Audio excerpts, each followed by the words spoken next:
Do Jews have a system of religious law?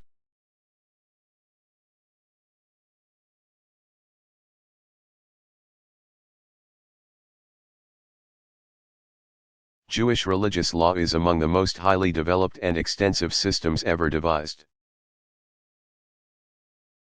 This is not surprising in a tradition whose scripture begins with a large section, the Torah, for which law is the chief synonym. Ever since the end of the monarchy, Jewish communities have struggled with the problem of how to observe their own religious ordinances within the context of a larger secular or civil regime.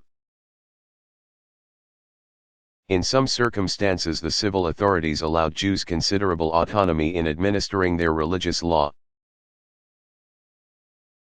with the understanding that none of its provisions would run afoul of secular statutes. Legal scholars in late antiquity and through the Middle Ages produced voluminous collections referred to generically as the codes of law. Ancient concern with ritual purity and precision persists in some branches of Judaism, especially among the Orthodox and many conservatives. Rabbis function as legal scholars in those situations, interpreting the 613 specific commands and prohibitions of the Torah. For Jews less attentive to the minute details of practice, the rabbi's role is more broadly pastoral.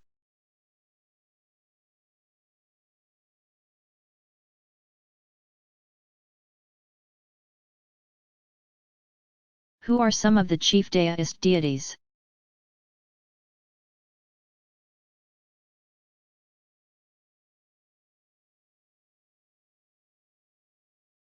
Bearing in mind that it is not always possible to draw neat distinctions between deist divinities and those of CCT. Here are some of the figures that appear to have at least originated in deist circles. They are called the earlier heaven deities. At the top of the pantheon are the three pure ones, Sansheng. They seem to have been Daoism's theological rejoinder to the Buddhist groupings in which bodhisattvas flank Amitabha Buddha to form a celestial triad. The three pure ones, or sacred beings, are named after the heavens in which they dwell.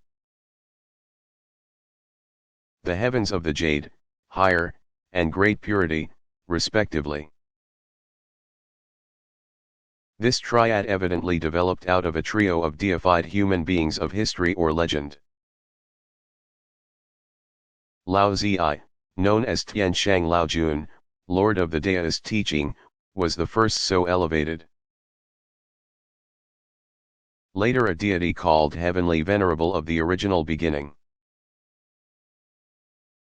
Yuan Shi Tianzun, was named as chief deity. And still later a third deity, Grand Lord of the Dao, Tai Shang Dao Jun, leapfrogged the two others to the top of the triad. These three, often depicted as enthroned elders, came to be identified with the more transcendent and abstract pure ones. Many consider the deified Lao Zi still a separate deity who ranks above the three pure ones. The Jade Emperor, Yu Huangdadi, was eventually identified either as the chief deity's younger brother or as an incarnation of the Lord of the Heaven of Great Purity, and became the prominent deity in some CCT cults. According to one theological model, the three pure ones are manifestations of the primordial cosmic energy, Qi.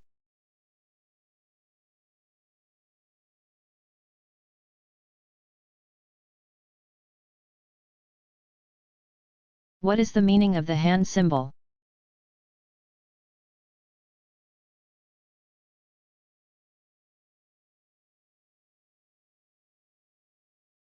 Silhouettes of a five-fingered open hand appear often as a motif in jewelry and on staffs that function as standards in some Shi'i religious rituals. Called the Five, the symbol reminds devotees of the five principal members of the Prophet's family: Muhammad, Fatima, Ali, Hassan, and Hussein. Many Shiite mosques display the hand as a finial on both domes and minarets in mosques of classical design. Sometimes the hand was hoisted atop a staff as a battle standard, emblazoned with prayers to Ali on the fingers and the names of all 12 imams encircling the palm. As a symbol used by Muslims in various parts of the world by Muslims of various communities. The hand functions as a talismanic magical device, a symbol of control or power associated with Muhammad's daughter Fatima.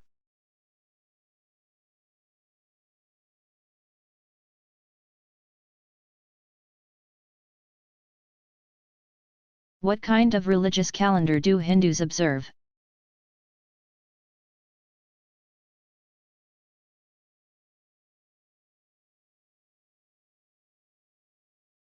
Combining lunar months with seasons of the solar year. The Hindu calendar functions somewhat like the Jewish. About every 3 years it inserts an extra month after a month with 2 new moons. Hindu lunar months vary from 29 to 32 days. The names of the months, with the roughly corresponding Gregorian months in parentheses, are as follows: Chatra, March/April, Vaishakha, April/May, Jyastha, May/June, Asadeh, June/July, Shravan, July/August. Bhadrapada, August/September, Ashvina, September/October, Kartika, October/November, Margasivsa.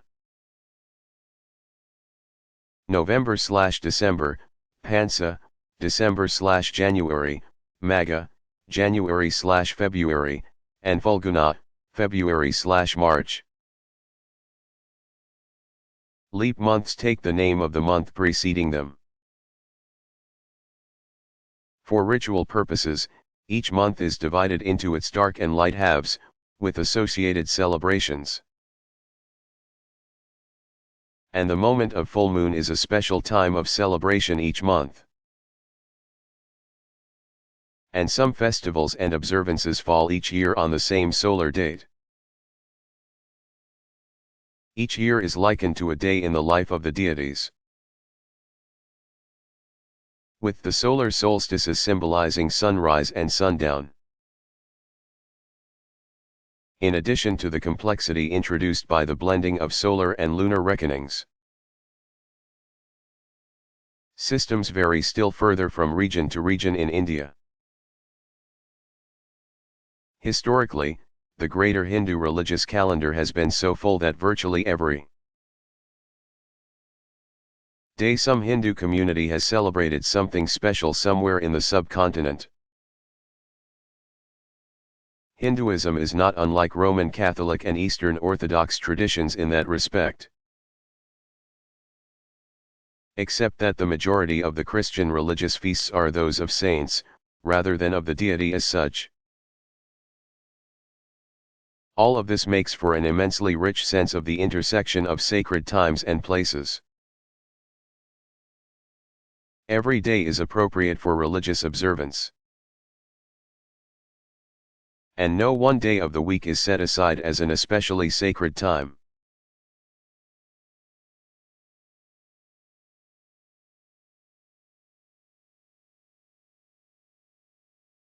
What does the rebirth of a non-self mean?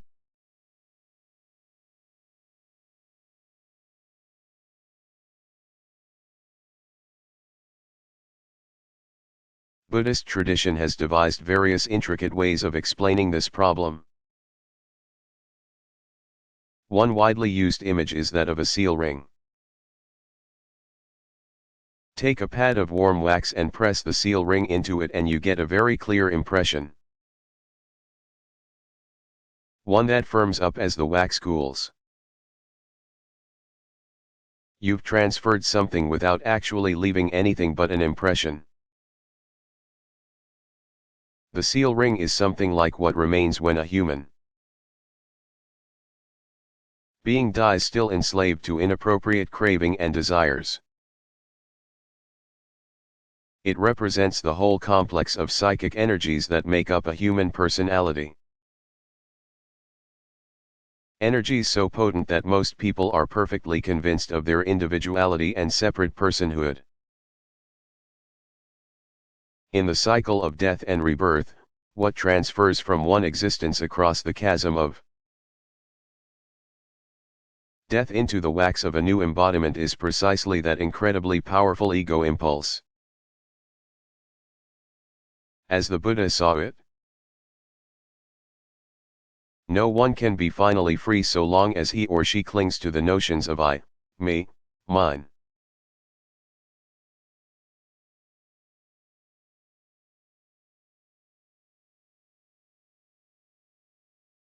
Were there any other early sectarian developments?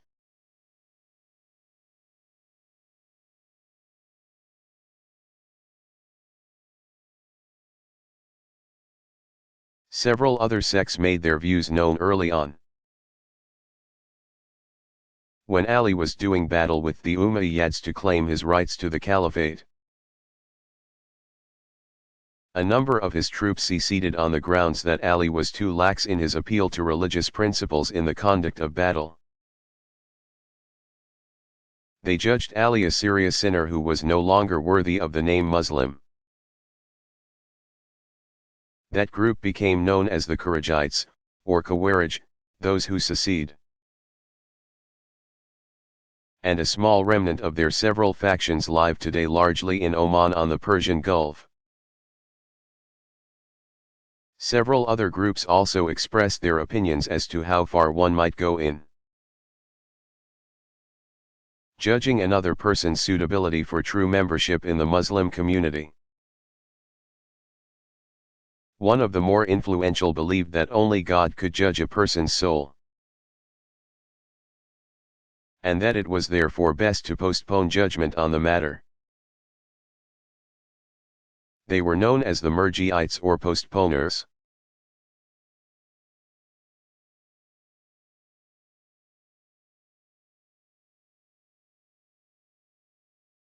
What is the difference between a custom and a ritual?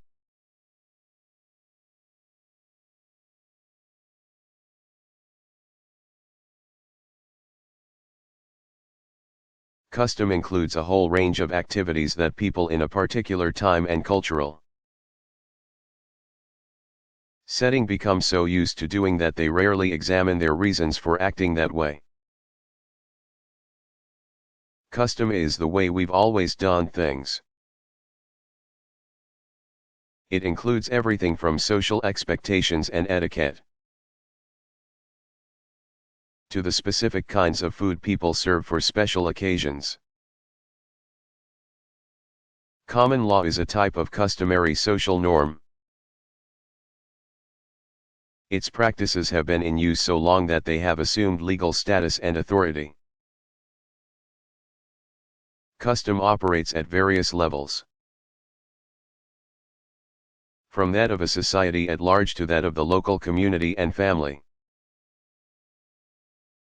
Rituals are typically part of the larger category of custom. But ritual practices tend to follow a rigid sequence in the interest of ensuring that the action is correct. For example, it is customary in certain cultures for participants in a wedding to wear certain kinds of clothes. But wedding rituals mandate specific actions in a set order. Even when the principal participants opt for non-customary fashions.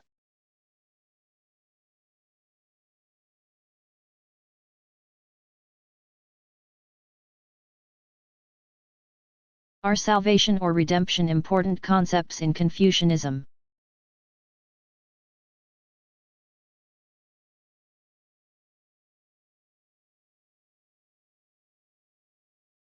According to a prevailing classical Chinese view of human nature, people are naturally capable of choosing either good or evil.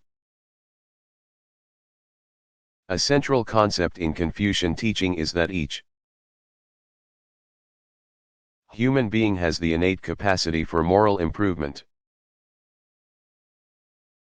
Confucius' successor, Meng Zhi, took the master's teaching a step further. For he was convinced that human beings were essentially good and naturally inclined to ethical betterment. Even the more skeptical Sun Zhi, who held that individuals were born with a proclivity for self-centeredness, allowed that proper education could turn a person around. Individuals who choose to act selfishly hurt themselves and their fellow human beings. But their choices do not in any way damage a divine human relationship as some traditions teach. People are capable of righting the wrongs they commit if they are willing to face the responsibility of setting neglected or sabotaged relationships right. That includes all relationships. Confucian tradition therefore has no need for notions like salvation or redemption. It does not talk of savior or redeemer figures, but of moral leaders who teach by example. Much the way classical Theravada Buddhism spoke of the Buddha.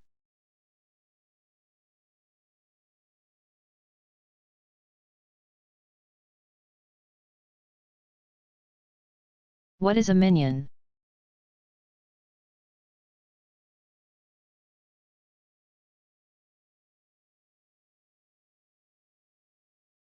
When Jews gather for worship, they need a minimum number in attendance, or quorum. Orthodox tradition excludes women from being counted toward the minimum of 10 members over 13 years of age. But both Reformed and conservative traditions have in recent times voted to count women in the minyan. The accommodation presupposes that women in the local community have passed their bat mitzvah, a rite of passage not open to Orthodox women. The notion of a religious quorum seems to rest on a fairly clear distinction between private and public worship. Since public or communal worship is of a different order than private worship, tradition draws a clear line between them. So when there are not enough people to form a minyan, everyone returns home or prays privately in the synagogue.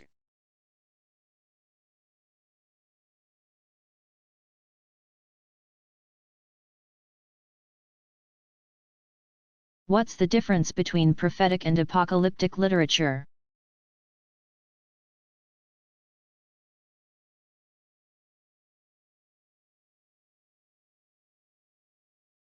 It is not always possible to apply the distinction neatly to important texts in the Hebrew Bible.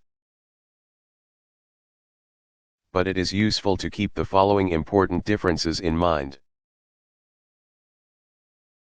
First, prophets and apocalypticists have different missions. Prophets tend to be action-oriented, passing critical judgment on individual events as they unfold in the political and religious development of Israel, which is under both divine and Davidic sovereignty. Apocalyptic works are products of people dedicated to the written word as a vehicle for passing judgment on the whole of history, not just that of Israel and its monarchy. Second, the content of the biblical works they have produced differs markedly. Prophets describe specific examples of injustice seen in the context of an ethical struggle within Israel, which God's judgment over his people will resolve on the coming day of the Lord. Writers of apocalyptic works offer more generalized and highly symbolic visions of the reign of evil. Visions that only a divinely commissioned angel can interpret. God's judgment will be manifest in a final cosmic cataclysm, a final battle, sometimes called Armageddon, between the forces of good and evil. Finally, prophetic texts generally claim authorship by name while apocalyptic texts typically use a pseudonym, either to add credibility to their visions of the future or to avoid retaliation from the authorities of their own day.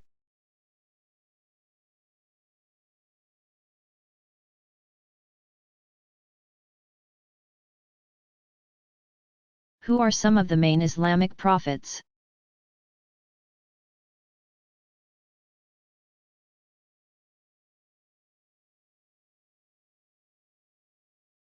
Among the main Islamic prophets are Abraham, Isaac, Ishmael, Lot, Jacob, Noah, David, Solomon, Job,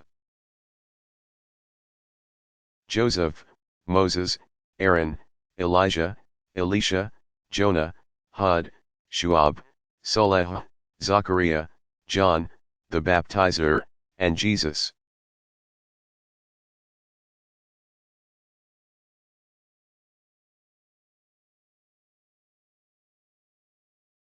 Have martyrs ever been important in Islamic history?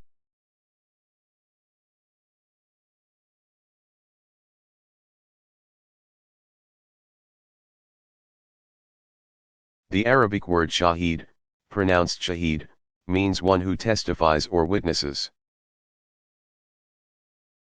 and is thus more or less equivalent to the word martyr. Since earliest times, Muslim sources have referred to those who gave their lives for the cause of Islam as martyrs. Shiite tradition has held martyrs in especially high regard, beginning with Muhammad's grandson Hussein, killed with his small band of fighters resisting the tyranny of the Umayyads in 680 CE. The Imams have been the focus of a central belief in redemptive suffering.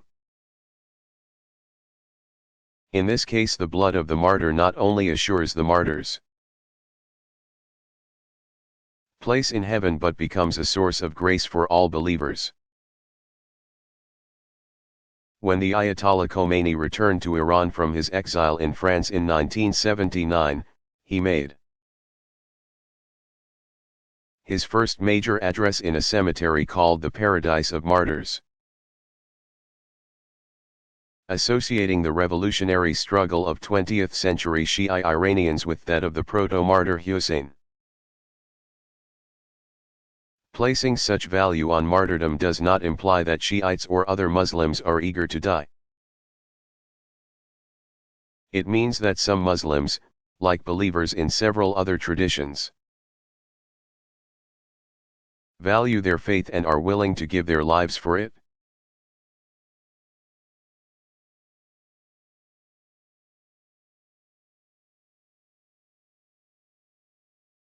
What is original sin?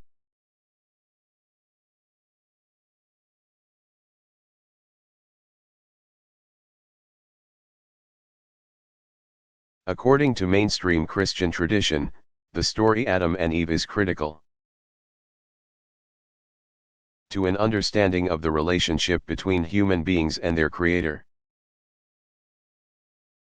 According to Genesis 2:16-17 and 3:1-24, God commanded these first human beings not to eat of the tree of the knowledge of good and evil. A tempter tried to persuade them that God was merely defending his own turf in order to prevent Adam and Eve from becoming like himself.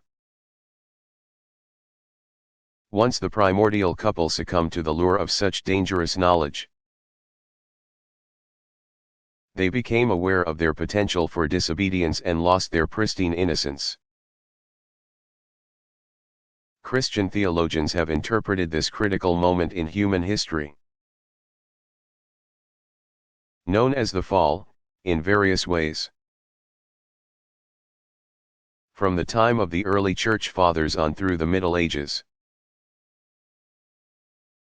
theologians have discussed how the descendants of Adam and Eve inherited both their guilt and their inherent moral weakness. Protestant reformers stimulated further debate in the context of their discussion of faith and works.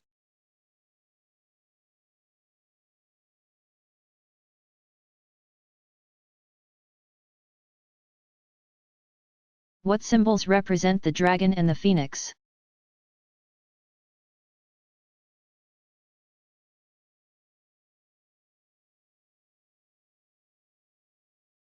One of the most important symbolic pairs is that of the dragon and the phoenix, often depicted as though they are engaging in a heavenly ballet. They symbolize the harmonious relationship between the emperor, dragon, and empress, phoenix. The intertwined pair of celestial beings appears regularly on the interior oculus, center peak, of domes in Confucian and imperial temples especially. Dragon and phoenix also appear often on the rounded ends of roof tiles. Such symbols were not allowed as decoration on any but imperial structures. Since the emperor was considered the son of heaven, Tianzi, you might expect various types of imagery associated with the firmament, and abstract cloud forms are among the favorites.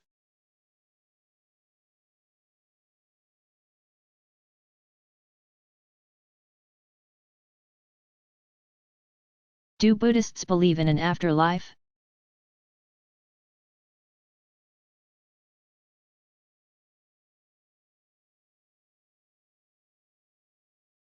Although the Buddha himself emphasized the need to focus on this worldly concerns, his followers soon developed a complex understanding of the spiritual structure of the universe. According to both Theravada and Mahayana models, all of reality is divided into three realms. The realm of desire, Kamadhatu, encompasses everything from innumerable hells through the dwelling places of animals, humans, lesser gods, and the various paradises in which good people can expect to enjoy the fruits of a good life. Each level of hell is suited to a particular kind of selfishness and evil. The heavens are similarly graded for the enjoyment of the just. A certain sexist attitude is built into the notion of paradise, since in order to gain entry into the highest heaven women must first be reborn as men. Those reborn into the next major level up, the realm of form, Rupadhatu, leave behind the senses of taste, touch, and smell. Through hearing, sight, and mental impressions they continue the ongoing process of spiritual refinement and education. Denizens of this realm's multiple heavens, from 16 to 18, progress upward through various stages of contemplative discipline, arriving finally at the third cosmic realm, that of non-form, Arupadhatu. Dispensing with sight and hearing, dwellers in this realm progress through four aditonal heavens through meditation, arriving at last at nirvana. Beyond that, according to some Mahayana schools, lie several Buddha fields. Transcendent Buddhas, such as Amitabha, in China, Amida in Japan, reign over their individual Buddha fields. Amitabha is the western paradise called the Pure Land. Popular belief suggests that devotees can bypass the lower intermediate steps and progress directly to this final abode merely by expressing perfect faith in the transcendent Buddha.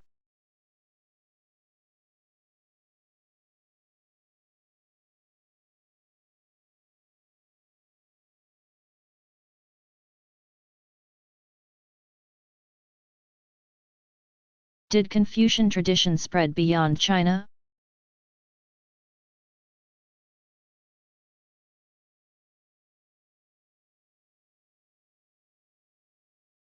Confucian themes pervade the cultures of both Korea and Japan.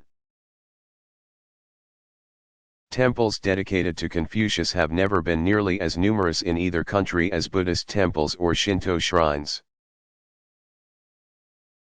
For example, and today very few active ones remain. But the influence of the master is still discernible everywhere. Much of that influence is due to a long history of cultural and diplomatic relations between China and Korea. As early as the 7th century, Korean rulers welcomed Confucian thought as a master plan for political administration. Under the Koryo dynasty, 918-1392 CE, Confucianism took its place alongside of divination and Buddhism as the third in a triad of essential traditional teachings. Korean Confucianism reached its zenith during the long-lived Yi dynasty, 1392 to 1910. There was a time, Koreans occasionally point out, when even the Chinese confessed that their Korean neighbors had outdone them in devotion to Confucius. In Seoul, a Confucian university called Sungkyunkwan remains an important symbol of the tradition's impact on Korea. Confucian tradition came to Japan via Korea around 400 CE, a century and a half before Buddhism. Early Confucian scholars brought Chinese ideas to the Japanese imperial court, diffusing concepts that would go on to become an integral part of Japanese culture. Today the once elegant Confucian temple in downtown Tokyo has few visitors and is badly in need of repair. But Confucian ideals of family and social relationships are still part of the cultural air the Japanese people breathe.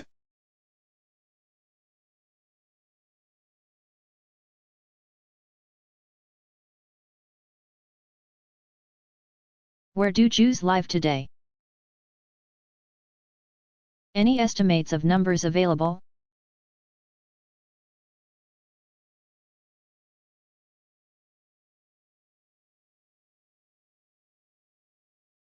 Few nations of the world were without significant Jewish communities in early modern times. Many of those diaspora communities have dwindled considerably since the formation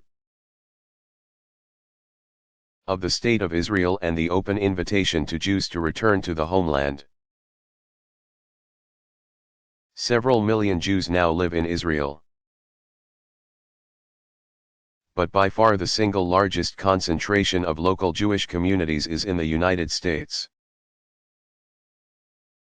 Jews have thrived throughout the Americas. European Jewry suffered dramatic losses as a result of the Nazi-led Holocaust. But since World War II, Jewish communities have begun to re-establish themselves in many major European cities. Jews number some 14 to 15 million worldwide. In the United States, a Jewish population of around 4 to 4.5 million is associated through over 2,000 synagogues and temples.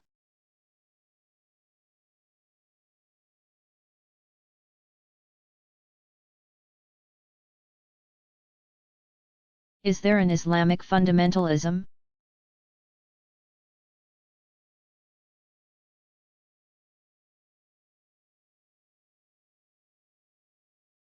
Unfortunately, the term fundamentalist has become virtually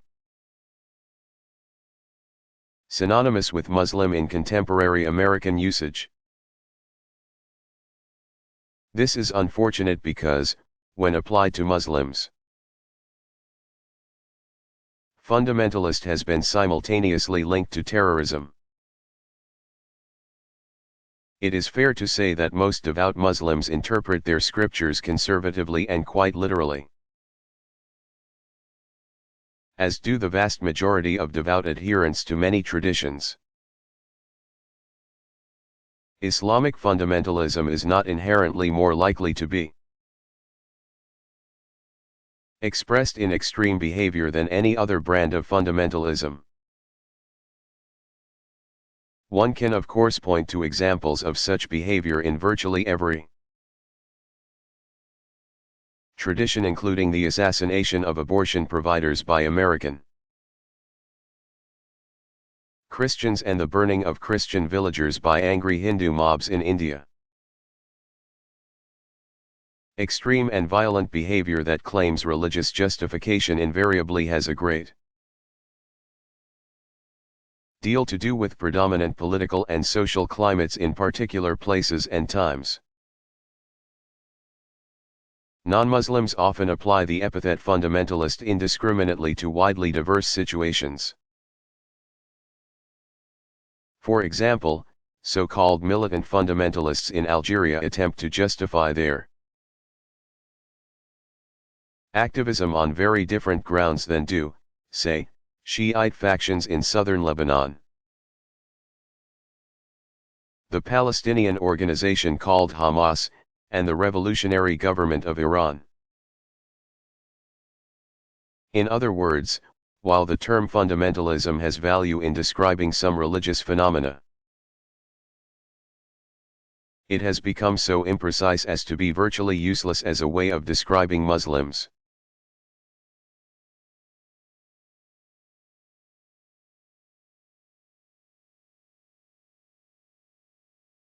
What is the Buddhist rosary?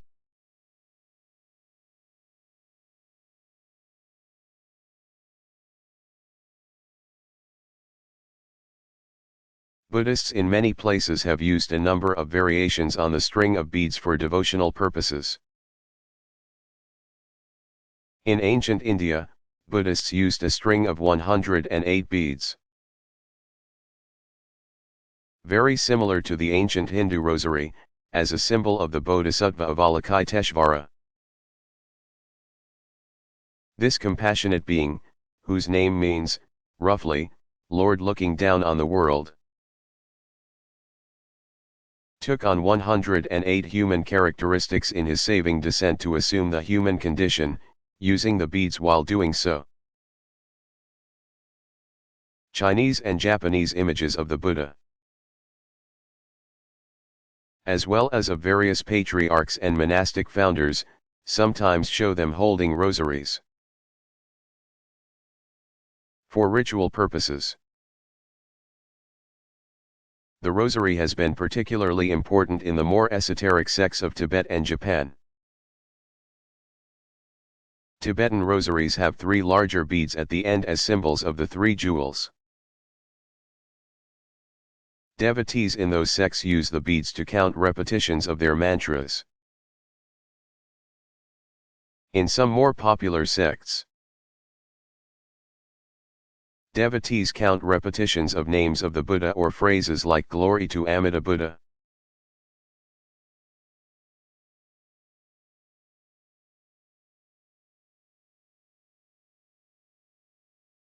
What is the Jewish calendar?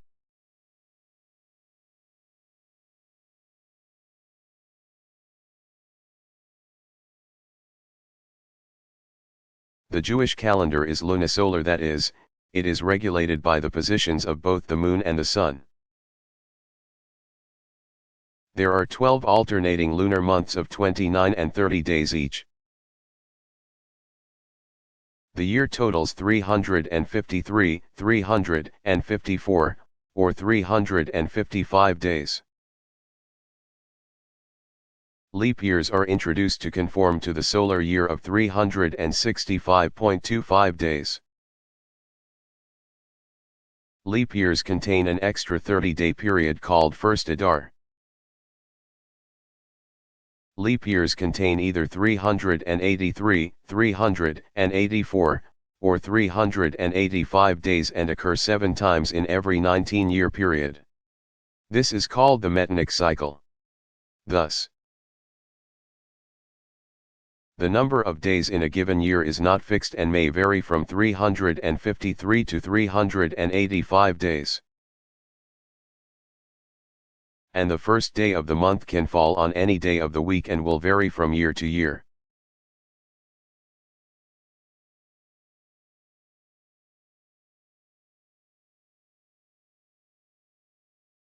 Who is the Bodhisattva Guanyin?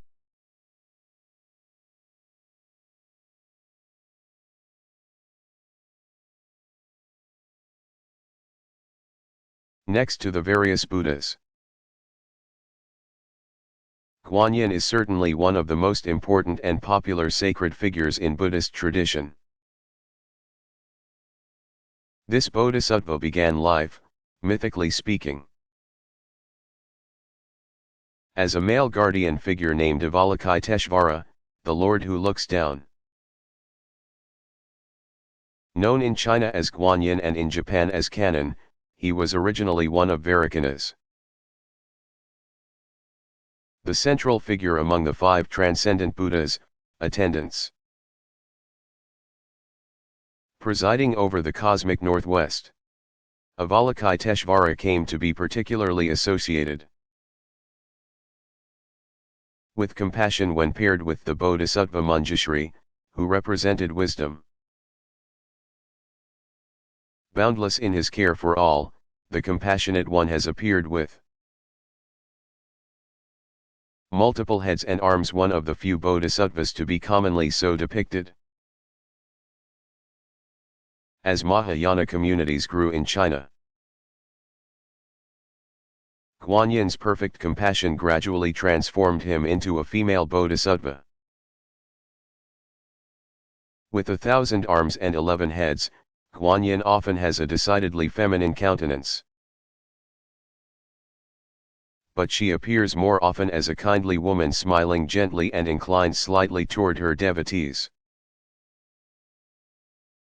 In more recent times people have begun to call her more ordinary human.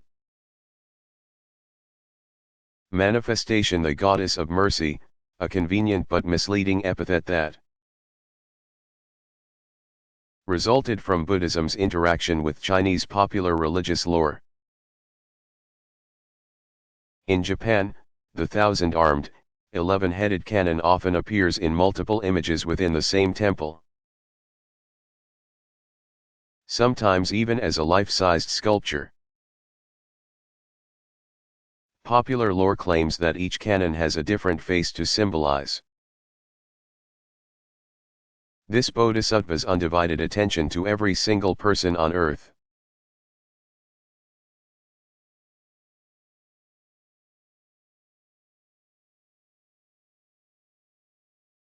Where do Buddhists go to get the various signs and symbols they use often?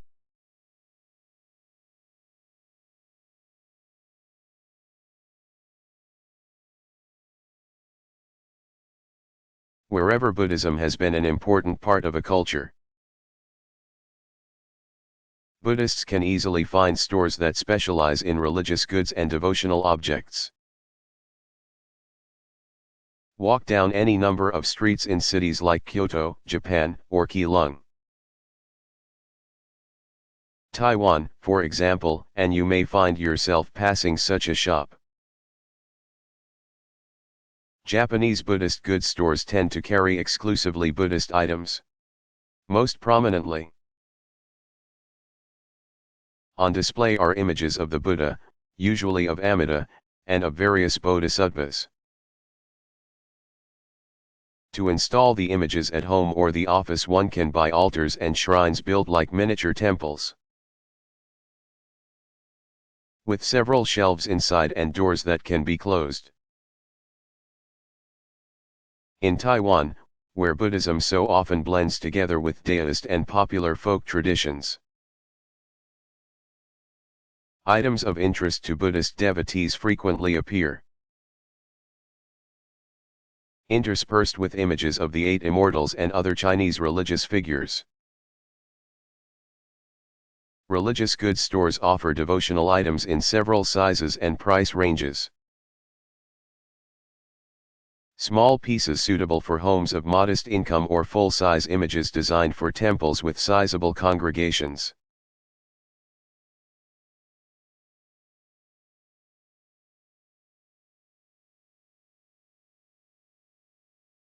Does Daoism have any annual celebrations?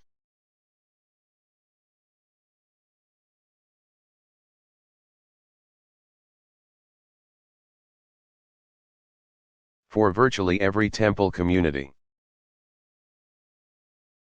the principal deity's birthday provides the occasion for a major yearly festivity. Celebrants focus on the temple and the main icon,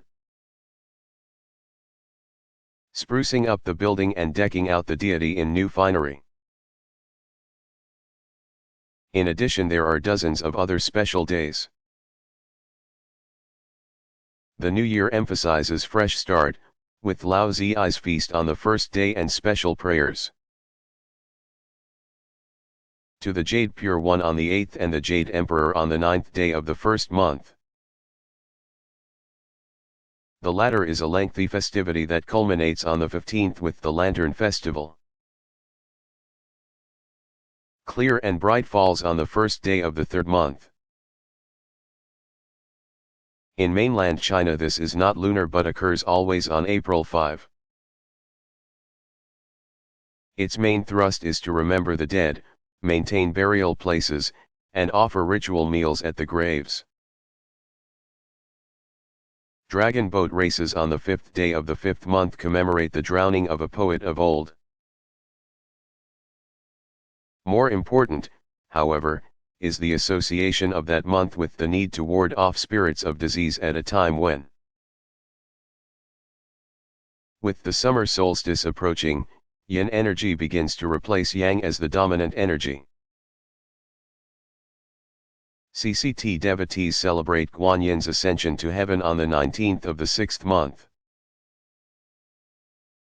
during which people also mark the midpoint in the year. On the 7th day of the 7th month, people observe the only night when the weaving maid and the cowherd, a celestial couple, can be together. And the 15th marks the birthday of a Daoist deity called the Earth Controller, known in CCT as the Emperor Sage Shun. Numerous rituals acknowledging the need to placate the wandering dead occupy many during the 7th month. Most prominent is the Ghost Festival on the 15th day, when people seek to propitiate the spirits by leaving food out for them. Daoist masters now officiate at the occasion, which was formerly a Buddhist observance. A mid-autumn celebration of the moon goddess's birthday, once a harvest festival, occurs on the 15th of the 8th month. On the 9th day of the 9th month, called double yang because of the auspicious nature of the number 9. People once sought protection in amulets and fled lowland evil by taking to the hills. Nowadays, most people simply go for walks in the cool fresh autumn air. On the 15th of month 10, worshippers mark the birthday of a Daoist deity called the Controller of the Waters, known in CCT as the Sage Yu. A winter festivity marks the solstice during the 11th month. Before the 12th month is even half spent, planning begins for the new year.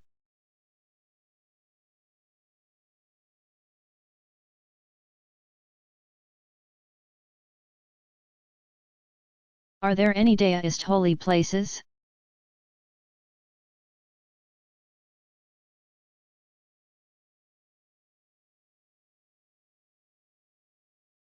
Mountains are the most prominent of Daoism's sacred sites. But they were sacred to the Chinese long before Daoism. 4 mountains marked the cardinal directions of ancient Chinese symbolic geography. And a 5th was eventually added at the center. Perhaps in connection with the notion of 5 elements: earth, air, water, fire, and metal. Each mountain has its chief deity who discharges his own distinctive duties. A number of individual mountains in addition to the main 5 also possess special properties and are connected with particular deities or Daoist sects and schools. Mount Heming, Sichuan Province, is famed as the place where Zhang Daoling inaugurated religious Daoism.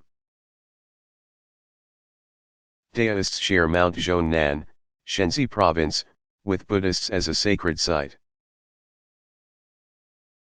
The Celestial Masters School established its center on Mount Longhu, Jiangxi Province. Hundreds of Daoist and Buddhist temples have stood on dozens of such sacred peaks. 2 related features of Daoist sacred geography are the system of 10 great and 36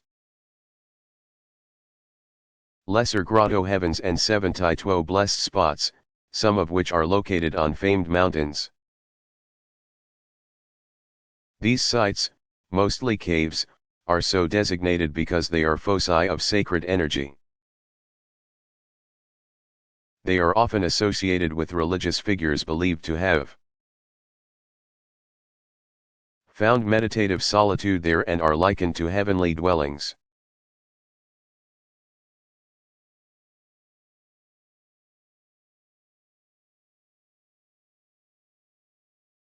What temple rites exists in Confucianism?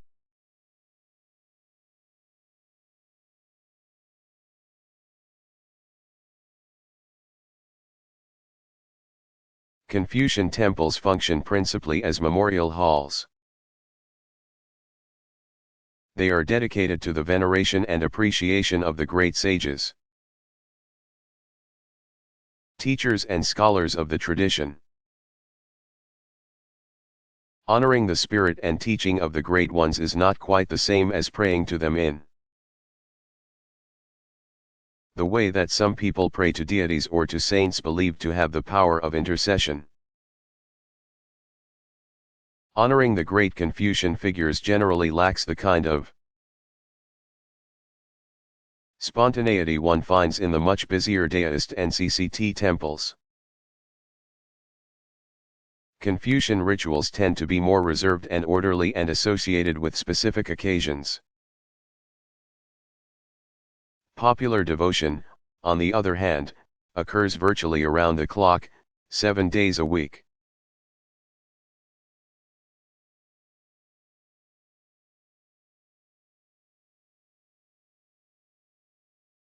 What were some of the principal CIT ritual occasions?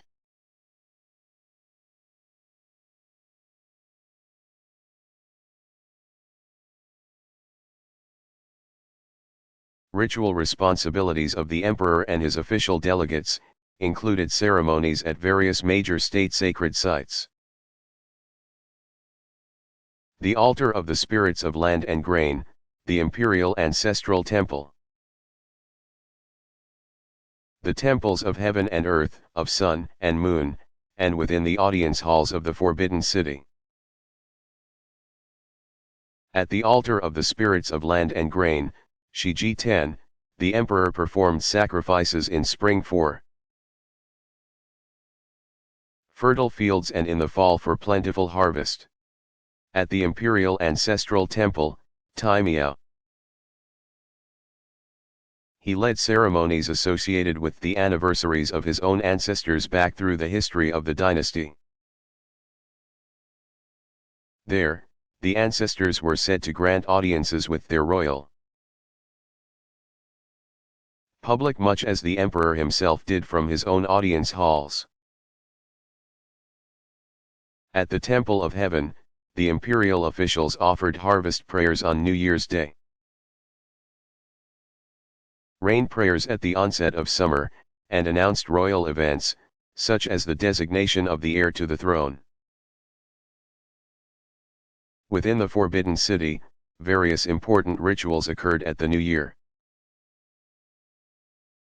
The winter solstice, and the emperor's birthday. Subjects acknowledged the emperor's lofty authority in the various audience halls of the city's outer court. Located just south of the more private palaces of the inner court. The ceremony began early in the morning outside the Meridian Gate, the southern entrance to the Forbidden City. At the sound of 2 drum beats, 3,000 officials in 9 ranks processed into the courtyard before the Hall of Supreme Harmony. Once they were arranged, 3 drum beats announced that the emperor would enter from the Hall of Middle Harmony, just to the north, and take his seat on the throne. Music accompanied his entry and continued as the officials paid homage. Military leaders lined up on the west and civil authorities on the east. Both groups facing the central axis of the courtyard. Bird and animal symbolism was arranged on the robes so that the birds and animals of both groups were facing north, honoring the emperor as he sat on the dragon throne within the hall. All of creation was thus symbolically ordered toward the emperor, who represented heaven. After the announcement of the specific occasion for the ritual, music resumed for another round of obeisance to the emperor. Once the emperor had departed, the ceremony ended with an exit procession of all present.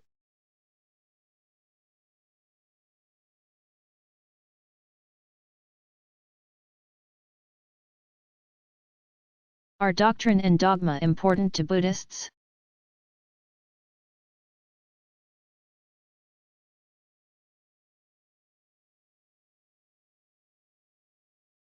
The Buddha emphasized that all religious and ethical teaching, dharma, is like a raft. You use a raft to get across a body of water. Once on the far shore, you would hardly choose to strap the raft to your back and trudge on under its bulky burden. Doctrine is a tool, a temporary convenience, and not an end in itself. The problem with doctrine, he taught, is that it can easily distract people from their goal.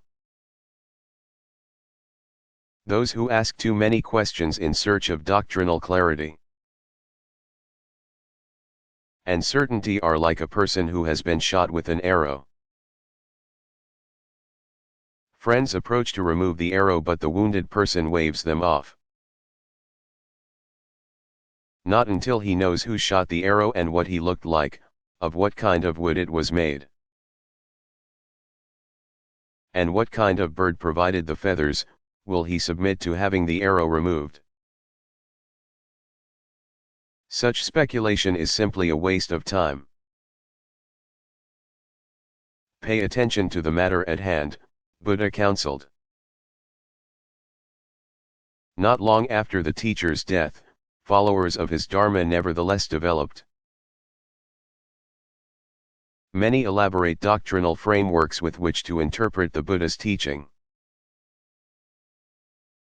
Each of the various denominations has its preferred scripture and its own theoretical perspective. And some have emphasized correct belief as a criterion of membership. But no major Buddhist school has defined a large body of doctrine in the form of dogmatic pronouncements that require the explicit assent of all members. Buddhists often use the Sanskrit term sasana in reference to the whole package of belief and practice that the Buddha taught as a way of life.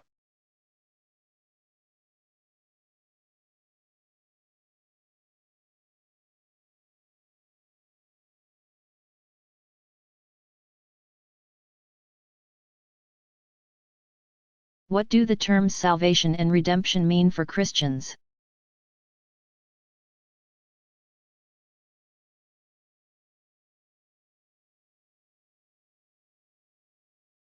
All of the major religious traditions hold out the prospect that human beings can find a way out of the suffering, confusion, and alienation that are part of everyone's life. Some traditions emphasize that only steadfast adherence to a core of ethical doctrine can effect the ultimate transformation of the human condition. Others teach that even the strongest, best motivated and most determined individuals need assistance from a greater than human power. Grace is a widely used term for that superhuman or divine aid, and it is the power of salvation. Some traditions go so far as to say that grace alone, apart from any human action, has the power to save. Religious doctrine about the source, nature and function of such saving power is called soteriology, from the Greek soter, savior. Christianity and Buddhism, and to a slightly lesser extent Hinduism, have developed the most elaborate soteriologies. For Christians generally, God sending Jesus Christ to die and rise from the dead for humankind brings about salvation through victory over evil and death. But in addition to rescuing believers, Christ also redeems. From the Latin meaning to buy back, them from their former condition. According to some Christian thinkers, this means a restoration to the condition of original innocence that human beings enjoyed prior to the fall. Strictly speaking, Buddhist and Hindu notions of salvation are about release from the status quo and do not include this element of reinstatement. Christian soteriology is about both salvation and redemption.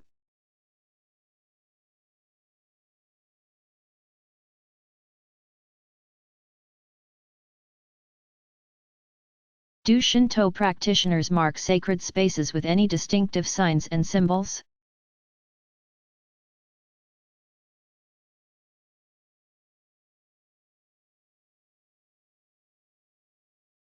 Easily the most important symbol of Shinto sacred spaces is the torii gate, marking the entry and pathways to every shrine. Torii typically consist of a pair of unadorned upright columns and a pair of crossbeams, or lintels, at the top. The upper crossbeam generally sits directly atop the column and protrudes on both sides,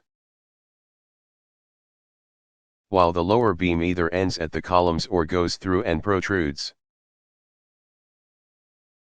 Some torii have more elaborate uprights and crossbeams. Depending on local and regional architectural styles,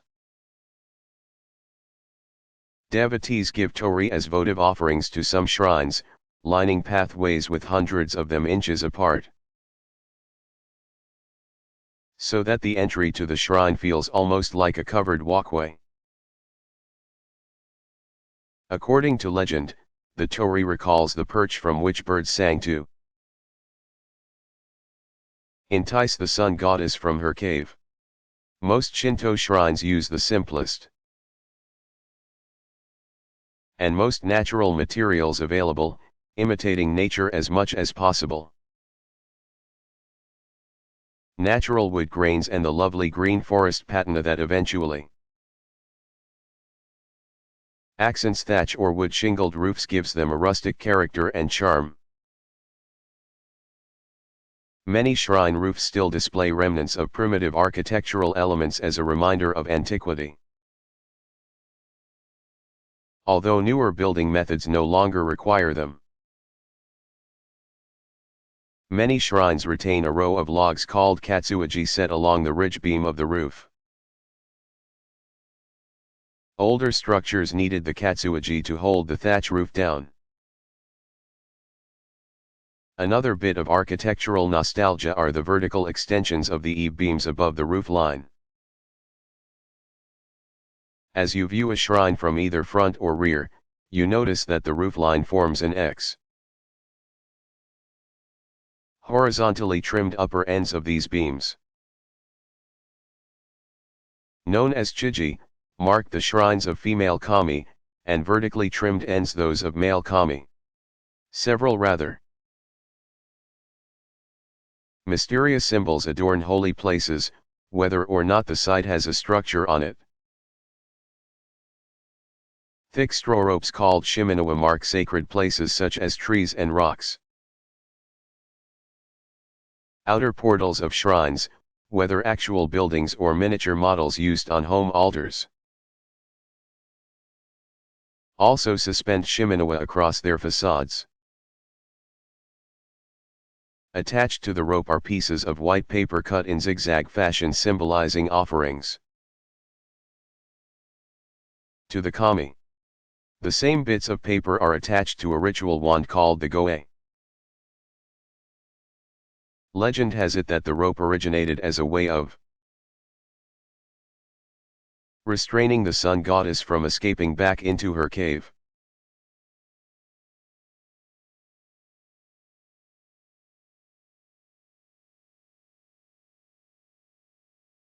Are dreams and visions significant powers in Daoism or CCT?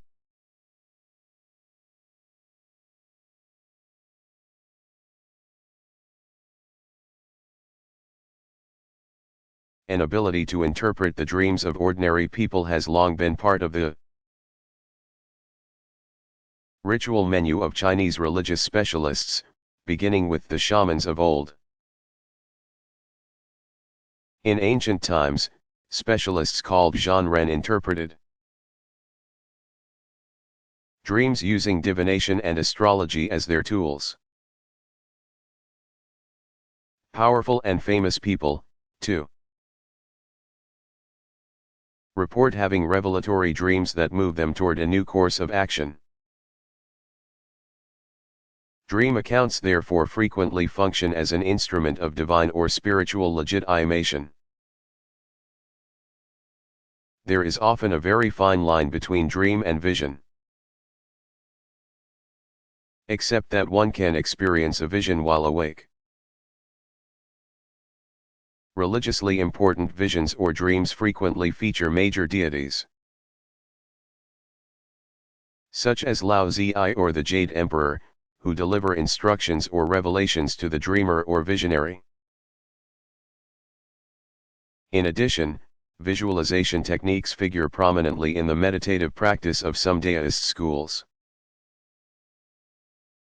The Shangqing school, for example, recommends that the meditator focus imaginatively on his or her indwelling deities. A technique similar to that used by several Tibetan Buddhist schools. By conjuring up intricate detail as described in the school's sacred texts, the meditator makes the presence of the God real and can thus unite with the divine presence.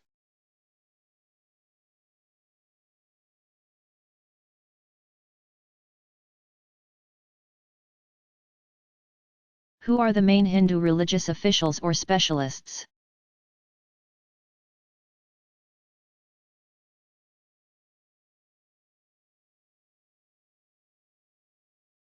Traditional Hindu vocabulary includes dozens of technical terms to designate virtually every imaginable variety of religious function or specialized qualification. Essential to every Hindu temple is its priestly staff. Larger temples often have many priests, sometimes called pujaris, those who engage in the daily worship called puja on the staff, one of whom generally serves as chief or senior priest. People generally address priests as Shri, the equivalent of reverend. Frequently but not exclusively of the Brahmin caste nowadays, temple priests marry and have families. At temples that have become important pilgrimage centers, specialists called pandas serve as pilgrim guides and keep records of the families who make up the regular membership of the temple. Ritual specialists called purohitas, those who lead, are generally Brahmins of the Smarta denominations who do mostly home ceremonies for Brahmin families. Gurus, who are generally learned Brahmins, still almost exclusively perform the various samskaras, or rites of passage, and tutor upper caste children in the ancient traditions.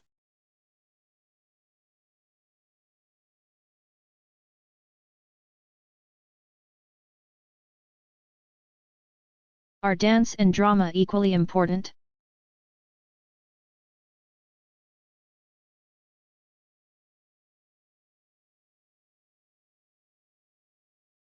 Bagaku, refined dance in 160 different styles, is often performed to the accompaniment of a gagaku ensemble and sometimes occurs in Buddhist temples as well as Shinto shrines. It is somewhat more formal and classical than Kagura, a uniquely Shinto form of liturgical dance with musical accompaniment. The name apparently derives from a term that means temporary abode of the kami, a place on earth to which worshippers summon the deities. Kagura has its mythic roots in the dance of the terrible female of heaven that lured the sun goddess to emerge from her cave. Unlike the more staid classical version danced for the emperor on December's full moon night. Shrine, or village, Kagura now reenacts often raucous scenes from mythological narratives. Several of the great shrines, such as those of Izumo, Kashiga, and Ise, are especially known for their long-standing traditions of Kagura performance. Some shrines have special structures dedicated to Kagura, but many still stage the dance in the large open space in front of the worship hall. Bon Odori is a popular form of folk dancing performed at festivals on shrine grounds. Celebrants dance around a large, raised, scaffold-like platform on which drummers and other musicians perch to play their popular Hayashi-style music. Perhaps the best known of Shinto-related dances is the dragon dance, often associated with festival parades. In shrine dances, the dragon begins by bowing to the kami and the chief priest before writhing its way across the sacred precincts. The ancient Japanese theater form called No also has roots in the reenactment of Shinto myths.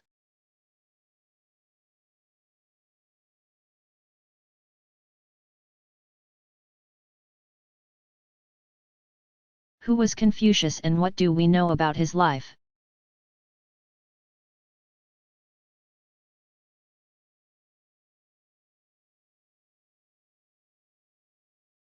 Confucius was born around 551 BCE and died in 479 BCE, making him an almost exact contemporary of the Buddha. The name by which he is most commonly known, Confucius, is a Latinized form of Kongfuzi, Venerable Master Kong. According to tradition, his mother, Yan Zhengzhe, had prayed on Mount Ni that she would have a child. Confucius' father, Shu Lianghe, died when the child was 3 years old. And his mother raised him under difficult circumstances. At 19, Confucius married and had a son and a daughter. His marriage, which was not very happy, would end with the death of his wife. And his son died during Confucius' life. At 22, he began the first of several jobs for the state of Lu. At 26, some say 33, Confucius went to the Zhou dynasties. Imperial capital of Lu to study royal ceremony and seek a government position. There he is said to have met the aged Lao Zi. Traditional accounts of that meeting, with a decidedly Daoist slant, report that Lao Zi took Confucius to task for wasting effort on formal study and reliance on ethical absolutes. He would do far better to observe how nature accomplishes all good things without contrivance, effortlessly. Still Confucius pursued his effortful path. He spent many years teaching privately and sought to win converts to his ethical and political views. At about 50, he won a minor governmental post. But he failed to gain the public recognition he craved. Hoping to find a willing political patron, he went into a 13-year self-imposed exile, wandering in and out of 9 provinces. Confucius returned home at the age of 68. There to spend his last 5 years studying and editing the classics. The master had a passion for fostering the kind of order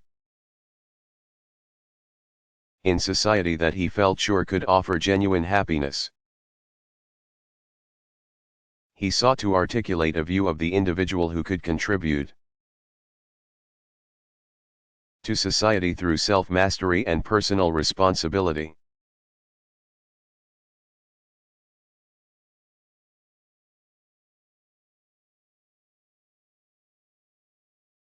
Are doctrine and dogma important to Jews?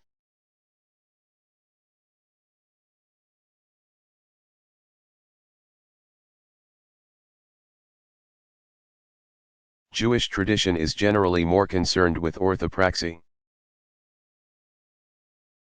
correct practice, than with orthodoxy, correct opinion. Creedal statements such as the 13 Articles offer a convenient distillation of the heart of Jewish belief. But there have been few historical instances of prominent attempts to use adherence to a body of doctrine as a measure of membership. Even now, with ultra-Orthodox groups in Israel pressing the question of who has the right to call him or herself a Jew,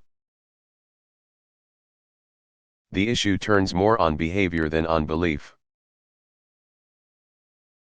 The most conservative elements claim that only religiously engaged Jews are truly Jews. But practical adherence to the halakha is the crux of the matter. There have been no major cases of Jewish inquisitions targeting false teachings.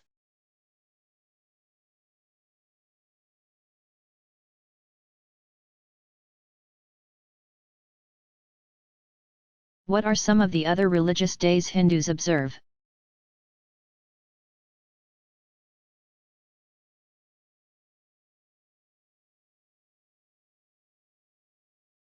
Many of the lesser deities have special feasts widely observed by Hindus across sectarian lines. The 4th day of the bright half of Bhadrapada in early autumn marks the birthday of Shiva's son Ganesha. This was originally a Dravidian fertility festival associated with early harvest. Another fertility feast celebrates the emergence of the Ganges from a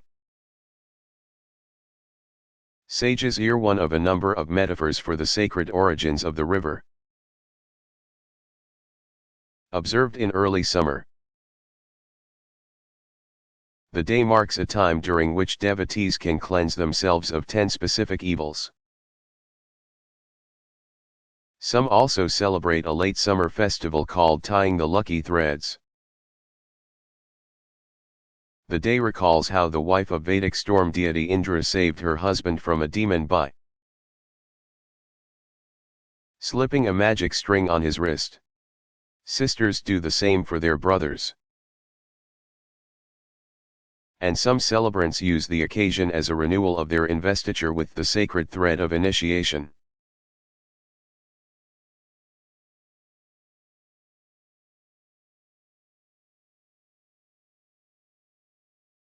What about dance?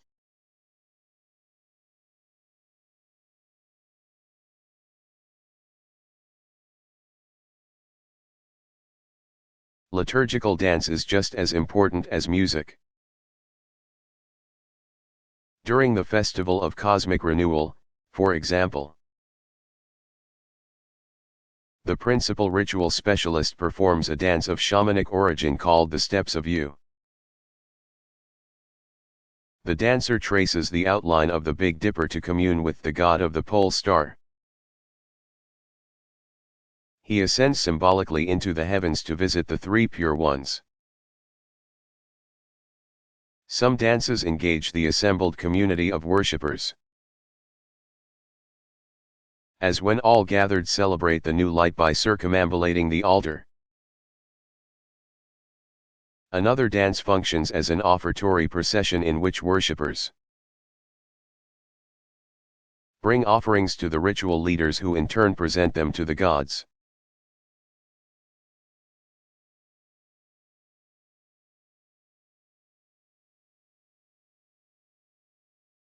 What does one do to convert to Buddhism?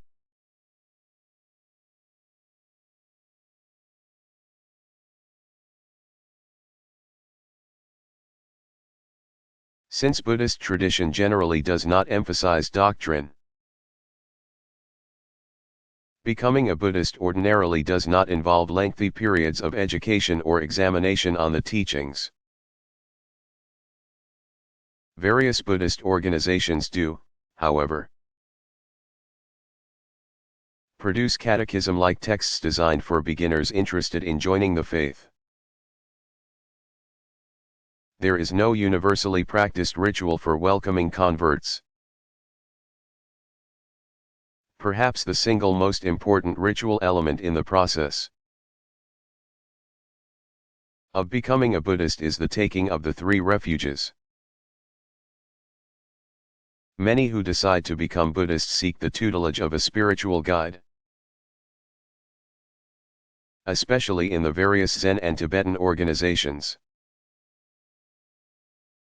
Unlike converts to some other traditions, new Buddhists seem to be less concerned with seeking salvation than with finding a personally satisfying approach to everyday life. It is perhaps ironic that a tradition that de-emphasizes doctrine attracts more people committed to studying the tradition in depth than do many traditions in which doctrine plays a more central role.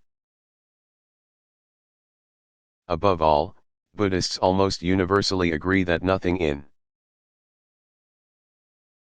any religious doctrinal system leads to salvation in itself.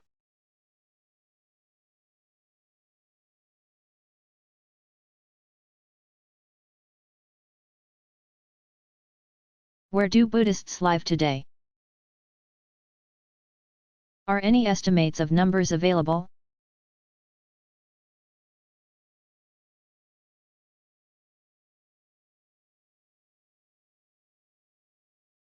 Buddhism enjoyed much greater success in other parts of Asia than in India, the land of its birth.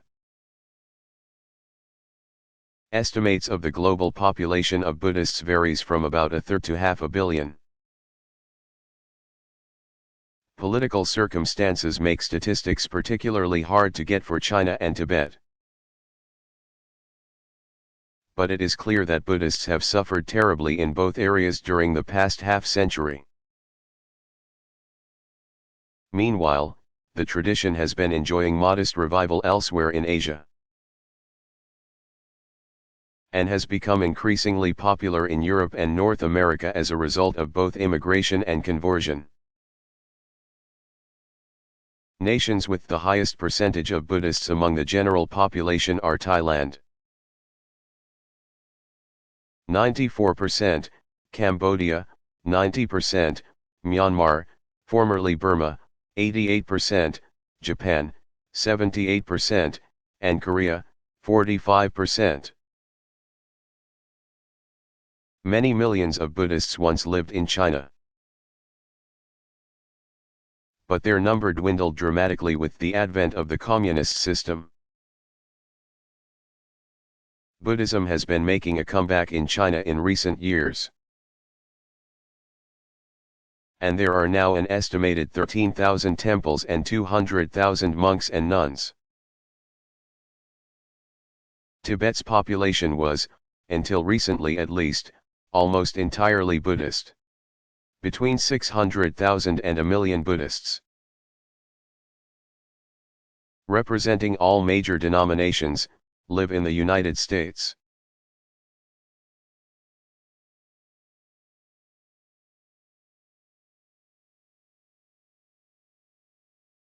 What is a kamikaze?